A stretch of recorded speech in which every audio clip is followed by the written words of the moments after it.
Huwag na, anak. Pipiktusan kita! Gaga ka, sabi mo! Tatalunin mo siya, di ba? Tatalunin mo si Gina. Ang nangyari, may laban ka, di ba? Akala ko ako yung pipiliin ng asawa ko! Pero yung anak pa rin niya yung pinili niya! Dahil lagi na lang kumaasa sa wala. Lagi na lang ako pinagpipilian, pero sa huli ako pa rin yung talunahan na. Ayoko na ganun. Anak, balik ka. Walang ambag. Yung pag-iyak mo sa paghihiganti mo. Lumaban ka.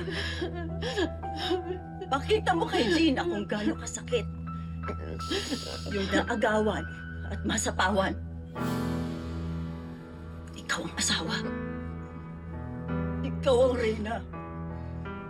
Ikaw ang dapat na nakaupo sa trono, hindi si Gina!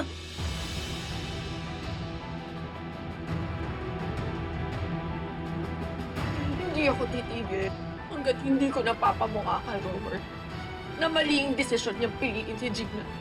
Lahat ng mga papuri na binibigay nila kay Gina, sisiguraduhin ko. Sumpa ang kapalit nun!